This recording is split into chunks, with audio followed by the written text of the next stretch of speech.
Olá, você acredita na palavra de Deus? Você acha que a Bíblia realmente ela é a verdade? Você acha que ainda este livro contém a verdade? Depois de tantos e tantos anos? A palavra de Deus, se a gente entrar ali em João 17, diz o seguinte: santifica-os na verdade, a tua palavra é a verdade. Isso quem disse foi Jesus. Você crê que o livro sagrado continua sendo a verdade eterna? Que esse livro não mudou depois de tantos anos escrito? Esta e muitas outras questões você vai acompanhar agora, pois está no ar, Na Mira da Verdade.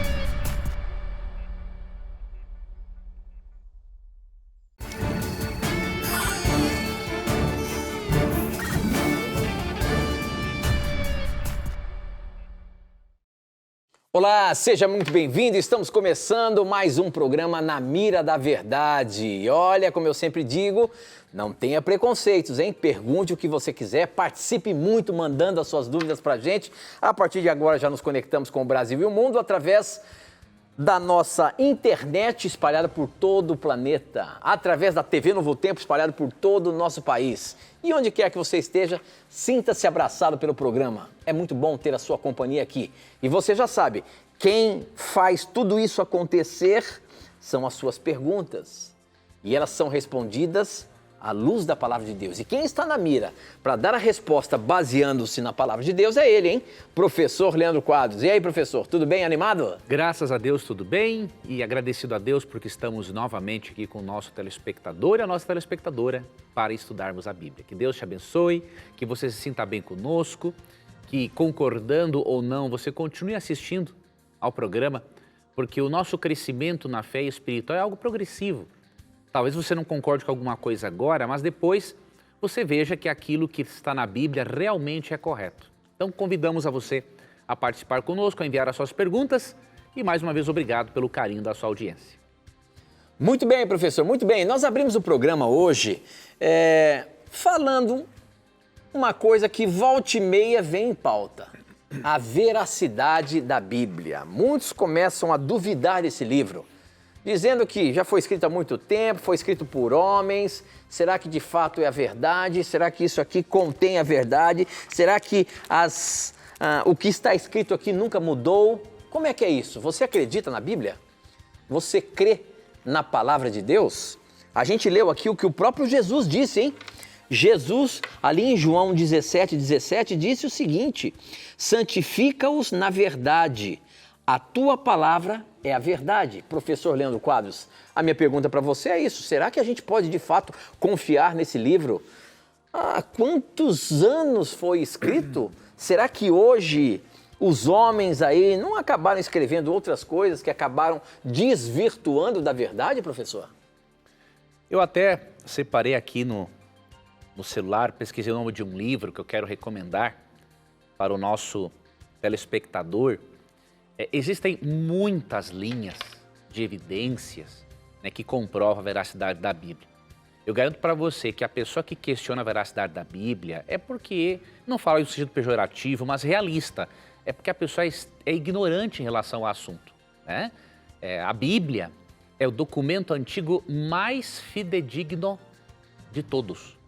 Você pode até questionar as doutrinas, as crenças, os ensinos. Agora, negar, por exemplo, a veracidade histórica da Bíblia, questionar que o texto que nós temos hoje é realmente o texto original, sendo que há um estudo muito forte da crítica textual comprovando isso, negar isso é realmente uma demonstração de ignorância. para você ter uma ideia, só para, assim, darmos uma pequena palhinha deste assunto, depois vou recomendar um livro. A crítica textual, né, é uma ciência que trabalha com a reconstrução, né, de textos antigos. Tá? E quanto maior é o número de cópias de um documento e quanto menor é o espaço de tempo entre a cópia e o original, mais fiel é o documento. Tá? Então, para te dar um exemplo, dos escritos de Platão. Os escritos de Platão, há aproximadamente 7 cópias, tá? Diferentes dos escritos de Platão. E o intervalo de tempo entre a cópia e o original é de cerca de 1.200 anos. E ninguém, a crítica textual consegue estabelecer, não, nós não temos mais os originais de Platão, mas por essas cópias aqui nós conseguimos ver que realmente é de Platão e que aquilo que foi escrito anteriormente realmente está certo, porque a comparação das cópias permite ao crítico textual ver se, obviamente, foi manipulado ou não o texto. Tá? Da Ilíada de Homero, que é aquele épico grego, existem pouco mais de 600 cópias. E já um espaço de tempo entre a cópia original menor. Tá? Agora, olha bem, só do Novo Testamento tem cerca de 5.700 cópias. E há, entre alguns manuscritos, né, e o original, há um intervalo de tempo de 40, 30, 40 anos. Ou seja, um tempo ridículo para alguém alegar o seguinte, o cara distorceu e ninguém falou nada a respeito, ou o cara esqueceu. Né? Então veja, quanto maior o número de cópias e menor o intervalo de tempo entre uma cópia e o original, o crítico textual consegue definir, isso aqui realmente foi fraudado, isso aqui não foi fraudado. Existem cerca de 5.700 cópias. Agora é curioso, né? Dos escritos de Platão, que são apenas 7, com um intervalo de 1.200 anos entre a cópia original, ninguém questiona nada. Agora, quer questionar a Bíblia? Quando a pessoa não conhece isso, óbvio, é uma coisa. Agora, quando a pessoa sabe desse fato e continua com essa argumentação, aí ela não é honesta intelectualmente. Não é? Então, do ponto de vista da crítica textual, não tem como você questionar a veracidade da Bíblia. Você pode até negar o que ela diz. Eu não creio nisso. Aí é uma outra história. Agora, dizer que esse livro foi manipulado, uma pessoa honesta intelectualmente, que tem acesso a esse mínimo de informação, não pode fazer isso. Tá? Outra linha de evidência tem as evidências arqueológicas, né? Não há uma evidência arqueológica que desmereça a Bíblia. Vou lhe dar aqui um exemplo, você pode ver muitos outros no programa Evidências, do Dr. Rodrigo Silva. Né? Mas, por exemplo, por muito tempo, os céticos alegavam que a Bíblia fantasiava, diríamos assim, quando falava do povo hitita, falava dos heteus. Porque a Bíblia era o único documento antigo que registrava a existência desse povo. Só que depois se descobriu uma biblioteca inteira dos hititas na região da Turquia. Então não tem como desmerecer a Bíblia. Além dessa linha de evidência, há as profecias preditivas, né? Dezenas de profecias sobre Jesus, profecias essas feitas com 500, 600 anos antes de Cristo vir, se cumpriram todas nele. Sem falar das profecias relacionadas ao tempo do fim, sinais no mundo moral, no mundo religioso. Né? Em relação à história toda da humanidade, tudo predito, né? Antes de acontecer, está ali direitinho. Daniel 2, que profecia espetacular. Você vê com milênios de antecedência a Bíblia dizendo a história do mundo. Que depois de Babilônia viria o Império Medo-Persa, depois a Grécia, Roma e os países da Europa. Tudo representado em uma visão que Deus deu, a um sonho que ele deu a Nabucodonosor e depois ele revelou o significado para Daniel. Então nós temos essas linhas de evidência da crítica textual, arqueológica, histórica, profética, profecias preditivas. Então existe uma linha de evidências muito forte. E a principal delas, né, é o poder transformador da Bíblia. A pessoa que mantém contato com a Bíblia, ela vai se tornar uma pessoa diferente. Se ela não se tornar uma pessoa melhor, é porque ela não estudou a Bíblia devidamente. Quando você estuda a Bíblia, né, existe um poder transformador no texto bíblico. Então, o livro que eu quero indicar para você, para finalizar, esse é um assunto que dá para fazer vários programas temáticos só sobre o assunto desse, porque é amplo. Eu vou indicar para você um livro, o título é Novas Evidências que Demandam um Veredito. São 2 volumes num só, de Josh McDowell. Seria muito interessante ter esse livro. Agora, já lhe divirto, é um livro de mais de 1000 páginas. Tá? É um livro absurdamente forte. Não é linguagem técnica, não é nada complexo. É que são muitas linhas de evidência com as quais Josh McDowell trabalha. Então vá no Google, né, pesquisa Novas Evidências que Demandam um Veredito. E aí você vai ver este livraço. E aí você vai ver que não crer na Bíblia é uma coisa, nas doutrinas dela. Agora, questionar a veracidade ou a autenticidade da Bíblia, aí já é uma ignorância muito grande. Muito bem, professor, muito bem. E um dos objetivos do programa Na Mira da Verdade é justamente esse, fazer você compreender este livro e acreditar nele. As respostas que nós damos aos seus questionamentos são respostas que estão baseadas no livro sagrado. E o objetivo nosso é sim motivar você, assim como o Leandro tem estudado a palavra de Deus, tem os textos na mente, você também pode ter, você também pode saber encontrar as verdades na palavra de Deus. Portanto, participe aqui do programa, mande as suas dúvidas com relação a esse assunto e outros mais que você tenha dúvida. Você pode participar através do SMS, o texto do seu celular. Manda para o número 12 98151 0101. Você manda e eu recebo aqui na hora. SMS. Você pode também participar através das redes sociais, pelo Facebook, namiradaverdade.nt, pelo Instagram, @namiradaverdade. E a sua pergunta vai estar na mira. Como, por exemplo, uma pergunta interessante. Quem mandou foi o George Carlos, ele é lá de Recife. Professor, a pergunta do George é o seguinte: quem é a referência, é isso aí, né? Quem é a referência da Rainha dos Céus lá no livro de Jeremias 44, a partir do verso 16 ao 25? Seria, por exemplo, Nossa Senhora ou alguma deusa que rainha pode ser a referência nesses versículos? Por favor, podem me responder? Olha, eu abri aqui e comecei a ler o texto bíblico, viu, professor? Em alguns trechinhos, eu vou ler aqui, Jeremias 44, verso 16, começa assim, Nós não vamos dar atenção ao que você nos disse em nome de Deus, o Senhor. Pelo contrário, vamos fazer tudo o que prometemos. Vamos oferecer sacrifícios à deusa chamada Rainha do Céu.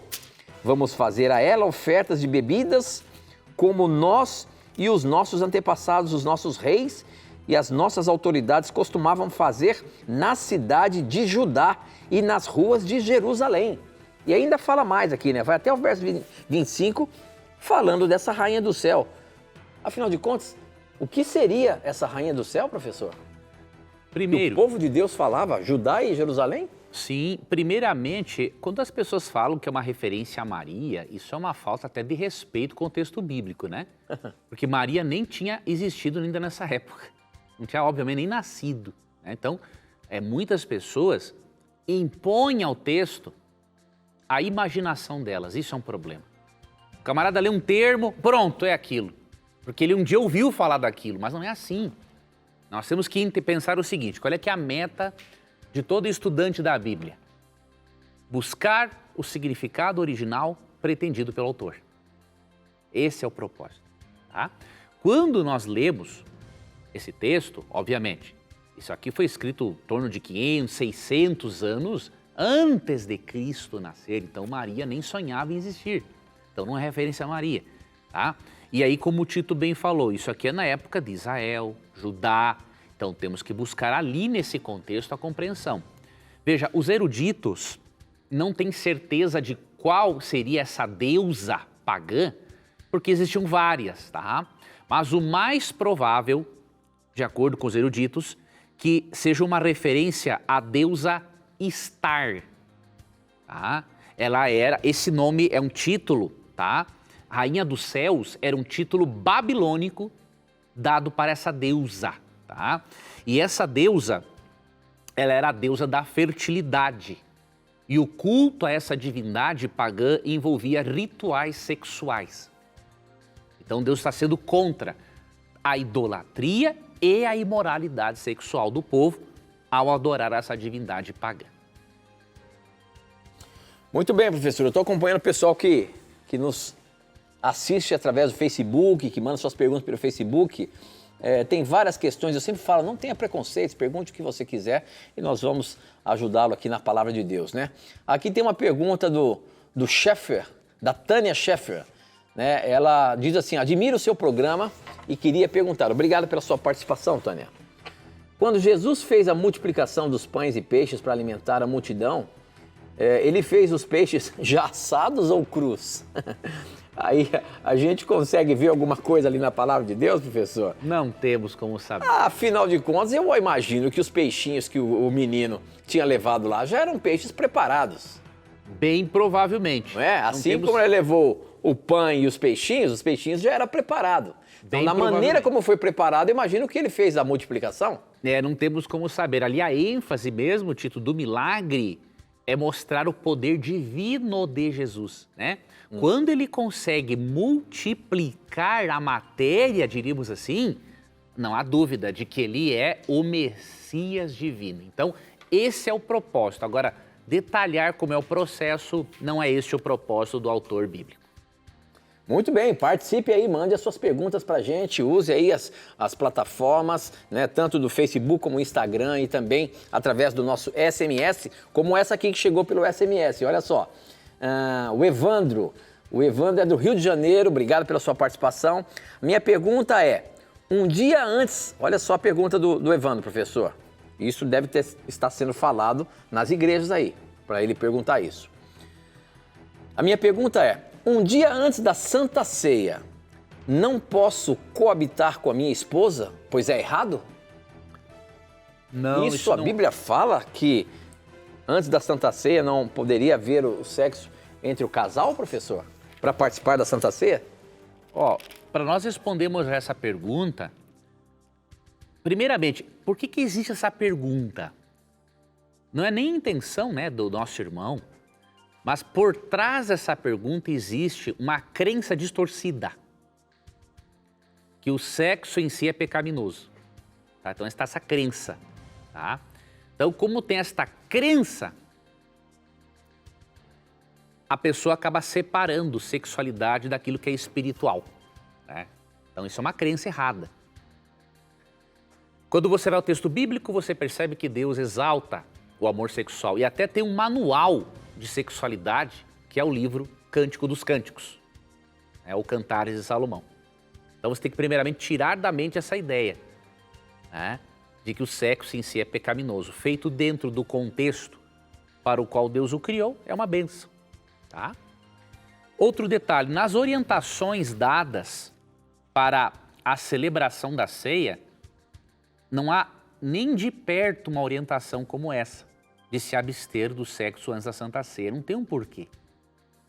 Lembremos de uma coisa, lá em Gênesis 1:28, quando Deus criou o ser humano, ele disse para Adão e para Eva o seguinte, crescei e multiplicai. Então Deus criou o sexo no mundo sem pecado. Depois o pecado corrompeu a sexualidade, assim como corrompeu todos os aspectos da vida. Mas não é o problema a sexualidade. Tá? E aí, quando você lê 1 Coríntios 11, você vê que entre as orientações que ele dá, aqui, a partir do versículo 23 até o 29, a principal delas no verso 28, examine-se, pois, o homem a si mesmo, e assim como o pão e beba do cálice. Então, a única orientação mesmo, entre as outras, mas a principal aqui, é que você se examine, que você entenda que você é um pecador e que você entenda o propósito de participar da ceia. Então, realmente, esse ensinamento que apresentaram para você não é um ensinamento bíblico, é invenção da mente humana. Muito bem, professor, muito bem. Nós vamos para um intervalo rapidinho, não sai daí não, a gente volta já já.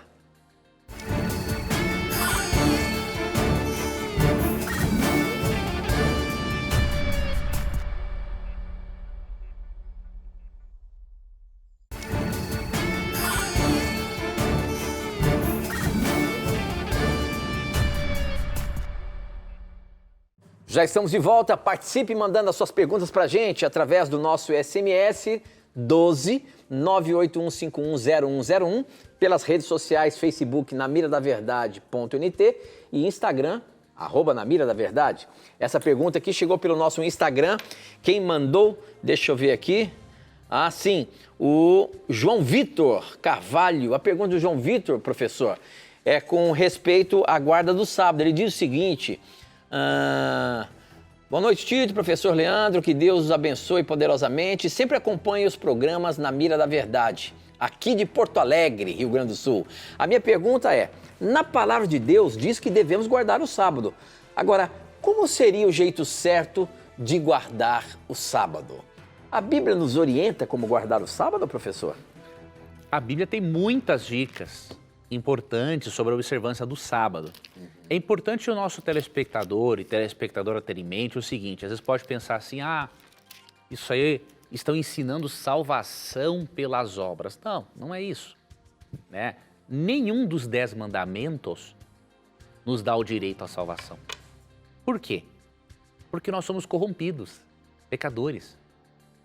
E se nós somos pecadores, como que a lei pode ser um instrumento de salvação de um pecador se ela condena o pecador? Né? Então, não. Agora, eu levo você a refletir no seguinte ponto. O fato de eu não ser salvo pela lei significa então que eu posso escolher quais mandamentos obedecer? Não creio que não. Eu não creio que seja verdade. Tá? Então, alguém que diz assim, eu guardo 9 mandamentos, mas não quero guardar o sábado por N motivos. Porque é difícil, porque se alega que é cerimonial, que não tem nada a ver isso. Então, outra pessoa pode argumentar da mesma forma. Então eu quero escolher outros 9. Vou escolher outros 9 e o mandamento que diz não cobiçarás eu quero continuar desrespeitando. Não é assim. Né? Eu não sou salvo pela lei, eu sou salvo pela graça. Mas a graça, ela não é uma licença para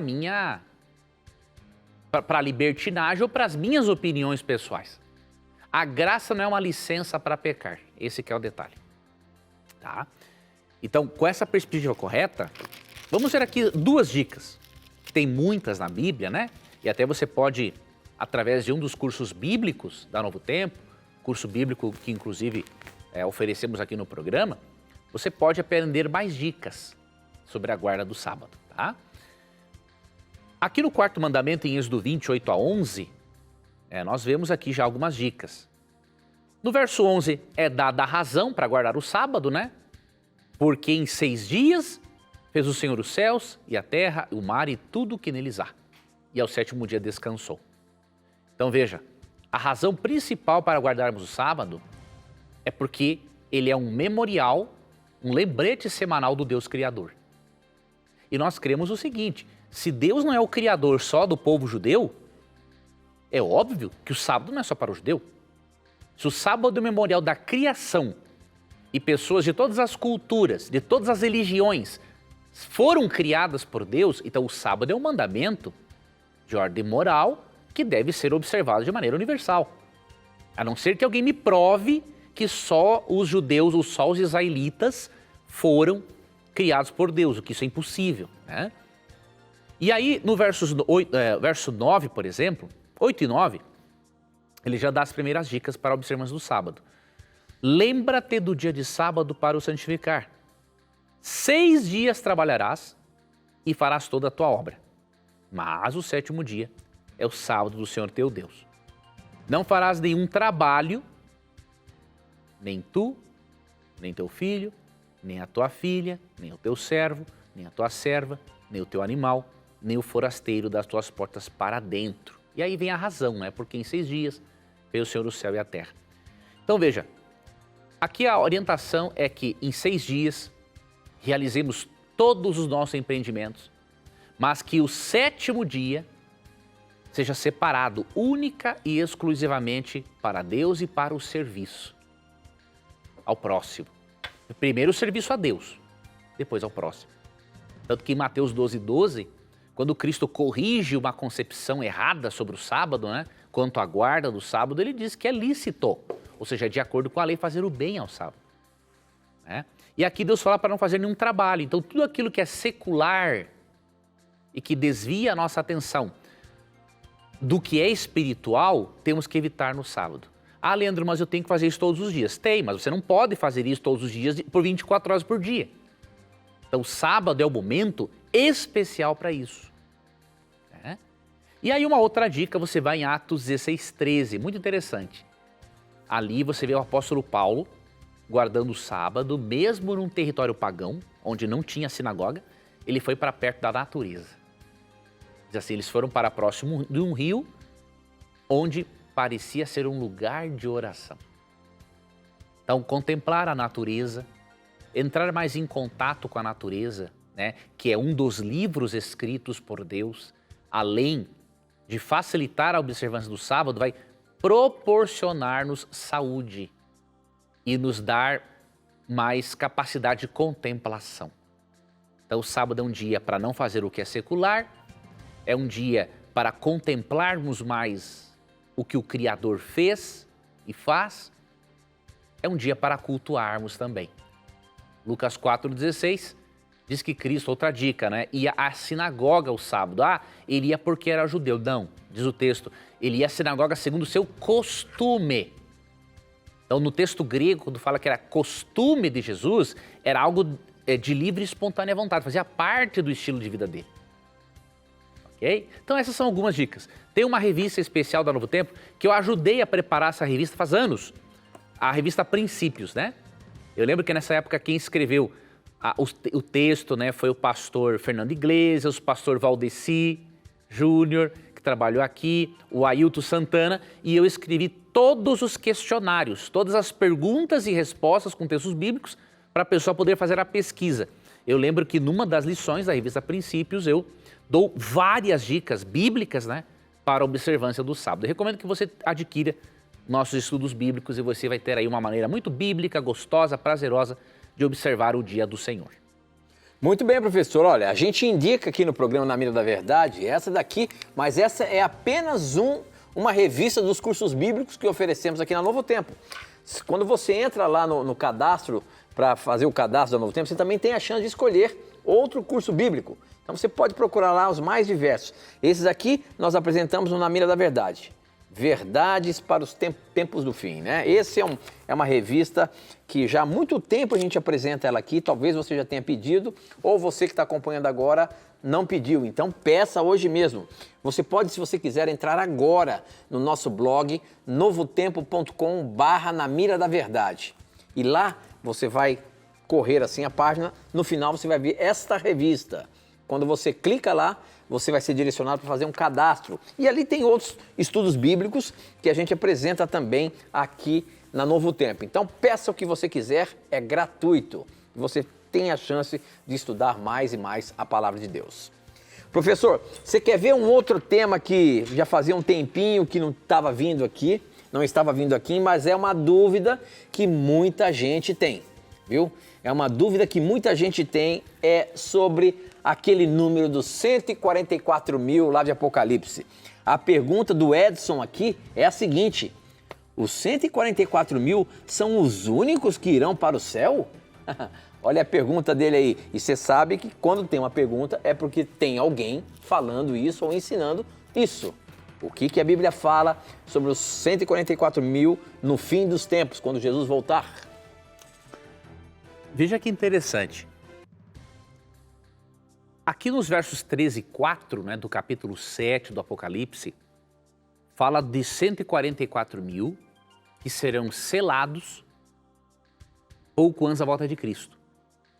Eles serão selados, marcados pelo Espírito Santo, como propriedades exclusivas de Deus, para que eles sejam fortalecidos e para que o universo testemunhe quem realmente vai decidir-se por aceitar a verdadeira adoração e ou quem vai decidir adorar o poder representado pela besta em Apocalipse 3. Então o selamento é um preparo para a crise final da história humana. Apocalipse 13 fala que vai existir uma perseguição final dos cristãos, e como correu ao longo da história e corre até hoje, em alguns países comunistas, né? É óbvio. Essa perseguição ela vai ser de uma forma muito mais intensa do que podemos imaginar pouco antes de Cristo voltar. Tá? A Bíblia profetiza isso no capítulo 13 do Apocalipse. E o selamento é uma forma, obviamente, de demonstrar quem realmente é de Deus e quem não é. Esse 144 mil não é um número literal. Por quê? Nos versos 13 e 4, fala de 144 mil. Um pouquinho mais adiante, no verso 9, falando do mesmo grupo, tá? Olha o que diz aqui.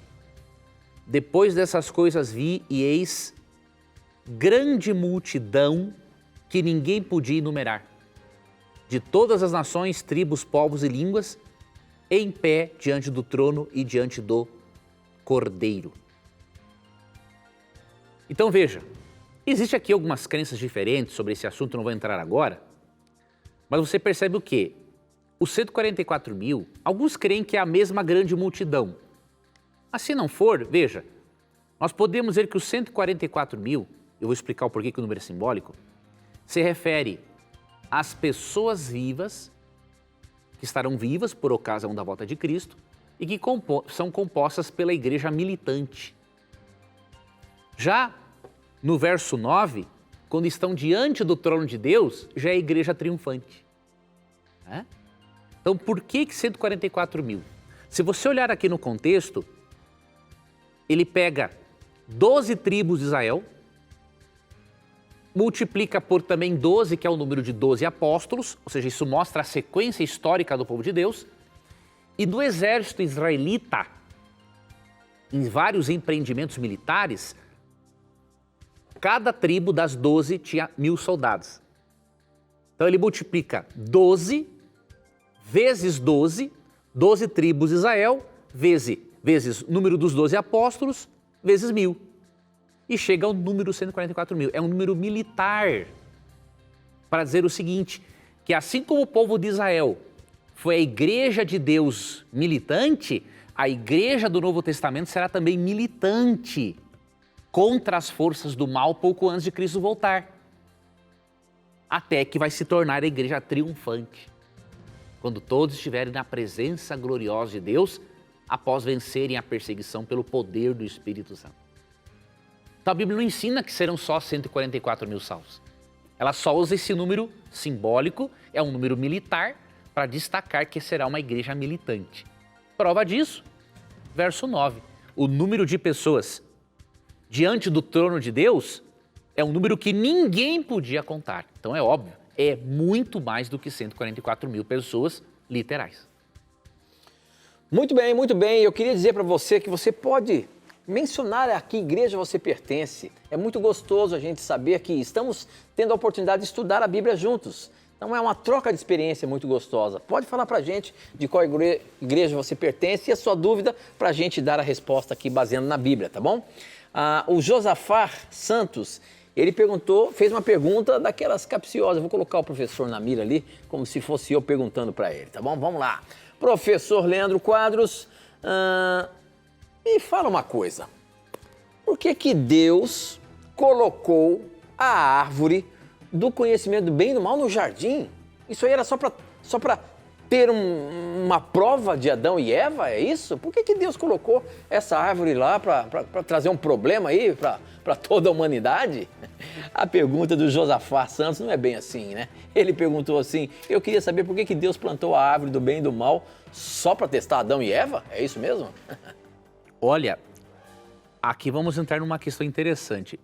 A árvore do conhecimento do bem e do mal só seria um problema se Deus não tivesse avisado Adão e Eva das consequências dessa árvore.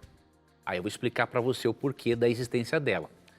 Veja, aqui nos versos 16 e 17 do capítulo 2, é dito assim: E o Senhor Deus lhe deu esta ordem: de toda árvore do jardim comerás livremente, mas da árvore do conhecimento do bem e do mal não comerás, porque no dia em que dela comeres, certamente morrerás. Então, a árvore do conhecimento do bem e do mal seria um problema se Deus tivesse colocado ela ali e não dado informação nenhuma. Aí Deus teria feito uma pegadinha e de muito mau gosto. Mas não é esse o caso.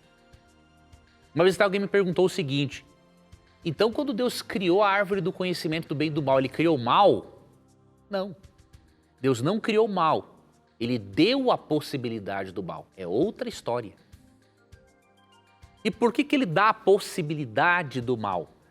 Porque não existe amor sem liberdade. Você entende? O amor é algo que você conquista e não impõe. Não tem como. Amor e liberdade são coisas sinônimas, diríamos assim. Tá? Então, para Deus realmente ser amado, ele tinha que dar ao ser humano a possibilidade do ser humano não amá-lo.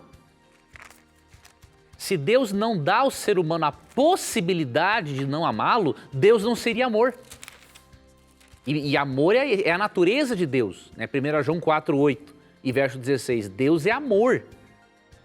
Então, a natureza de Deus impossibilita que ele haja de forma contrária à natureza dele. Então, se ele é amor, ele tem que dar a liberdade para alguém amá-lo ou não amá-lo. E a árvore do conhecimento do bem e do mal, ela tem esse nome porque a partir do momento que o ser humano comesse ela, ele ia passar a conhecer o mal em sua experiência. Não apenas conceitualmente, mas de experiência. Então esta árvore realmente foi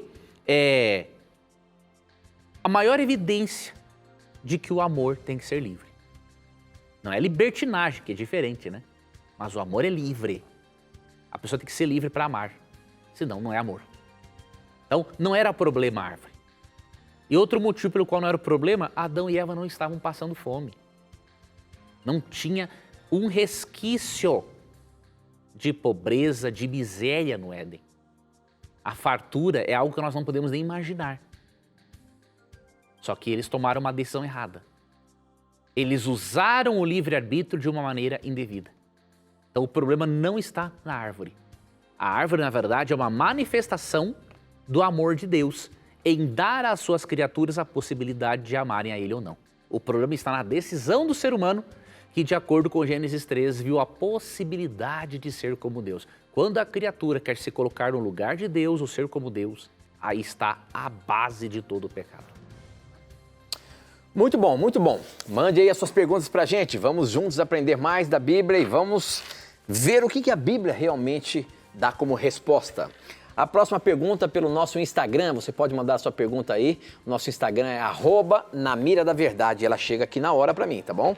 Então, olha, quem mandou essa aqui foi a Deise Helena. A Deise Helena pergunta o seguinte: a gente sabe que aqui no capítulo 2 de João está falando sobre o primeiro milagre de Jesus. Jesus foi a uma festa de casamento, né? E ele fez um milagre ali. A pergunta da Deise é a seguinte: em João 2, de 1 a 11, fala do primeiro milagre de Jesus, onde ele transforma a água em vinho. Contudo, me parece que os adventistas do sétimo dia condenam o consumo do vinho. É pecado bebermos vinho? Como é a compreensão disso por vocês? Muito bem, então antes da gente dar essa resposta aí, nós temos que ir para mais um intervalinho rápido, tá bom? Aproveite aí o intervalo, mande a sua pergunta para a gente, mas assim que a gente voltar, a gente vai ver o que a Bíblia fala sobre a questão das bebidas alcoólicas. Será que a gente não pode consumir o vinho? Jesus fez a transformação da água em vinho. Como que a gente entende isso? Sai daí não, hein? A gente volta já já. Os dinossauros realmente existiram? Como eles foram extintos? Chegou o novo guia de estudo A Origem de Tudo, que desvenda o início do universo e da vida.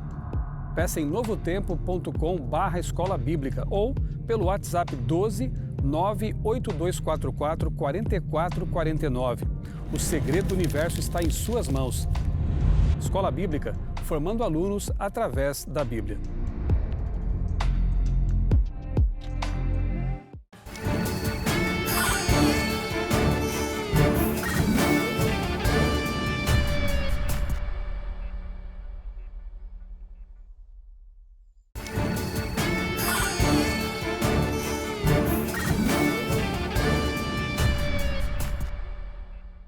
Já estamos de volta e a pergunta da Deise Helena é: por que os adventistas, ou melhor, como que os adventistas condenam o consumo de vinho, sendo que Jesus transformou a água em vinho em seu primeiro milagre? Professor Leandro Quadros, e aí? Como é que a gente fica condenando aí que não pode beber vinho se Jesus fez isso, rapaz? Que história é essa? Então, muitas pessoas, Tito, pensam, né, que a palavra vinho na Bíblia, ela só se refere ao suco, ao produto fermentado, né? Mas não é assim. Na Bíblia, óbvio, na grande maioria das vezes, a palavra vinho se refere sim à bebida fermentada. Mas há textos bíblicos que mostram também que a palavra vinho pode se referir apenas ao suco da uva, sem a fermentação. E alguém pode alegar assim, então como é que você prova isso? Ou como que você prova que o vinho criado ali por Jesus naquele momento não é o fermentado? Temos várias evidências bíblicas disso. Antes, algumas informações extras para você refletir. Existe uma quantidade segura de álcool para dirigir? O que você acha? Não, não existe. Não importa a quantidade de álcool que você usar, se você fizer o teste do bafômetro e você for pego com a quantidade mínima de álcool no seu sangue, você vai ter sérios problemas. E por que a lei está certa em ser assim? Porque, queridos, não existe quantidade segura de álcool para você manter os seus reflexos no trânsito. Não existe. Aí eu lhe faço uma pergunta, vamos além. Se não existe quantidade segura de álcool para eu dirigir, será que existe uma quantidade segura de álcool para eu beber, dirigindo eu a minha vida neste mundo corrompido e que vive um conflito cósmico entre o bem e o mal? Vamos ser racionais. Vamos tirar de lado o nosso gosto. Vamos ser racionais. Se não existe uma quantidade segura de álcool para dirigir, não existe quantidade segura de álcool para dirigir a nossa vida espiritual até a cidade celestial. Não tem como. Tá? Agora, e quando Jesus transforma a água em vinho? Vou te dar aqui algumas informações a mais. Ó. Isaías 65:8. Ali diz assim, quando se acha vinho num cacho de uvas, dizem, não o desperdices, pois há bênção nele. E aí segue a referência ao texto. Você vê claramente aí que a palavra vinho é uma referência ao puro suco da uva. Ele está no cacho de uvas ali, diz Isaías 65:8. Então a palavra vinho pode se referir ao suco da uva, sim. Mas, Leandro, então como que eu vou saber o que a Bíblia condena ou não condena? Aí é analisar o contexto onde o termo é empregado. Tá?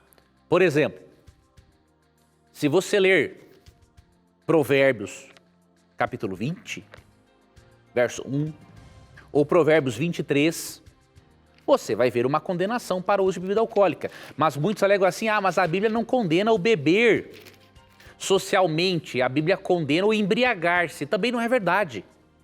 Tá? Por quê? Porque em Provérbios 23, Salomão diz que não é nem para olhar para o vinho. Então, se não é nem para olhar para a bebida fermentada, é óbvio que não é para beber socialmente também. São coisas tão óbvias, né, e lógicas, mas as pessoas não param para analisar as implicações de cada palavra num texto, né?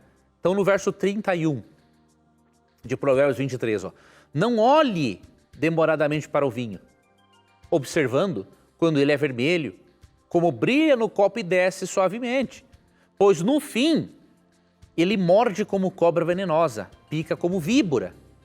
Você terá alucinações e gerar coisas sem sentido. Então, se não é nem para olhar, então como é que eu vou beber socialmente? Não tem lógica. Até porque qual alcoólatra começa a beber para ser alcoólatra? Nenhum. É socialmente que se começa o alcoolismo. Ah, Leandro, mas nem todos. Claro, nem todos vão desenvolver o alcoolismo. Agora eu lhe pergunto, é seguro dirigir? Se não é seguro dirigir um carro com um mínimo de álcool no sangue, imagine dirigir a vida espiritual. E que garantia você e eu vamos ter que sempre beberemos socialmente? Especialmente se você teve um antepassado com problema com álcool, pode ter certeza, é praticamente fatal que você vai ser alcoólatra também. Eu, por exemplo, meu pai foi alcoólatra por um tempo e o meu avô, que hoje descansa, o pai da minha mãe foi alcoólatra. É fatal. Se eu entrar na bebida, se eu beber um pouquinho, que seja socialmente, eu vou cair no alcoolismo também. Então não é seguro. Tá? Então veja, Jesus não pode ter criado, não pode ter transformado aquele barril de água, aqueles barris de água em vinho fermentado, até porque é o seguinte, o fermento na Bíblia, ele é um símbolo do pecado. Deus pedia, por exemplo, para os israelitas, ao celebrarem a Páscoa, comerem pães sem fermento. E em 1 Coríntios 5,7, quando fala de Cristo como Cordeiro Pascal, Paulo diz para nós deixarmos de lado o velho fermento, que é a nossa natureza, que é a nossa pecaminosidade. Então, se de acordo com Lucas 22:20, o sangue de Cristo é simbolizado pelo vinho, o vinho representa, na verdade, o sangue de Cristo derramado na cruz, não tem lógica em eu crer que este puro e perfeito sangue de Cristo seja contaminado pela fermentação. Então, quando o texto fala em João 2, que as pessoas da festa disseram que aquele era o melhor vinho, não é porque ele tinha mais álcool, porque para o cachaceiro é o seguinte, o vinho é melhor porque tem mais álcool. Não, gente. Para Deus, o melhor vinho é o mais doce, é o mais cremoso, o mais saboroso. O cachaceiro tem a desculpa. Não, o vinho que Jesus transformou era o melhor porque é mais alcoólico. Pelo amor de Deus. Você acha que Jesus está fazendo um negócio desse? Então veja, você tem o problema com o alcoolismo, você é um filho de Deus que tem uma doença. Tá? A graça de Jesus lhe ampara, Deus lhe ajuda, Deus quer que você vença. Te dou outra dica, não é porque você tem recaídas que você é um perdedor, muito pelo contrário. Se você ir para os Alcoólicos Anônimos, que é uma instituição que eu recomendo muito, tá? Você vai aprender lá vários passos para lidar com o alcoolismo. E uma das frases muito repetidas lá é o seguinte, é um dia de cada vez. Mas, Leandro, eu tive uma queda, agora faz um mês que eu tive uma queda. Não é assim que você mede as suas vitórias. Se você era um alcoólatra, bebia todos os dias, mas agora você está bebendo uma vez por semana, vitória. Aí depois de uma vez por semana você bebeu uma vez no mês, vitória.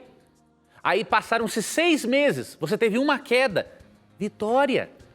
Passou um ano, aí você teve uma queda, vitória. Você tem que medir a sua vitória, não é pela ausência do sintoma na doença, é pelo espaçamento entre uma queda e outra. Então eu quero animar você a não desistir. Agora, um cristão que não é alcoólatra, querer defender o uso do por causa da palavra vir na Bíblia, aí não dá, meu amigo. Aí você tem que se converter de verdade. Muito bem, professor, muito bem. Tem outra pergunta aqui que eu vou começar lendo o texto bíblico e depois eu faço a pergunta. O texto bíblico está ali em Gênesis. A pergunta é a seguinte... o texto, lá em Gênesis 1:14, que haja luzes no céu para separarem o dia e a noite, para marcarem os dias, os anos e as estações. Essas luzes brilharão no céu para iluminar a terra. E assim aconteceu. Deus fez as 2 grandes luzes, a maior para governar o dia e a menor para governar a noite. E fez também as estrelas. Deus pôs essas luzes no céu para iluminarem a terra, para governar o dia e a noite e para separarem a luz da escuridão. E Deus viu que havia feito era bom, a noite passou e veio a manhã. Ou melhor, a noite passou e veio a manhã, então esse foi o 4º dia. Muito bem, a gente lendo isso, a pergunta do Aelson de Campo Alegre, na Bahia, é a seguinte: eu gostaria de saber, se Deus fez o céu e a lua no 4º dia, como é que houve tarde e manhã nos dias anteriores? Porque a cada dia ele termina assim, ou vitar de manhã do primeiro dia, ou vitar de manhã do segundo dia, e assim por diante. Só que as luzes que separam o dia da noite só aconteceu no quarto dia. Como é que explica isso? Veja, primeiramente, obviamente que os dias, né, são compostos de 24 horas e na Bíblia começa-se sempre pela parte escura, né, por isso tarde e depois em manhã. Né? Deus estabeleceu, obviamente, o Sol como o movimento, né, de rotação do Sol como um momento para marcar o início de um novo dia, ou o término dele. Né? Só que o que acontece? O fato de Deus fazer com que o Sol tenha esta função aqui no nosso planeta, de forma mais específica no quarto dia, não significa que o Sol em si mesmo não existisse antes, tá? O verbo, aqui no verso 14, quando fala que Deus fez os luzeiros, né? Esse verbo também pode significar fazer aparecer. Então o que isso daria a entender?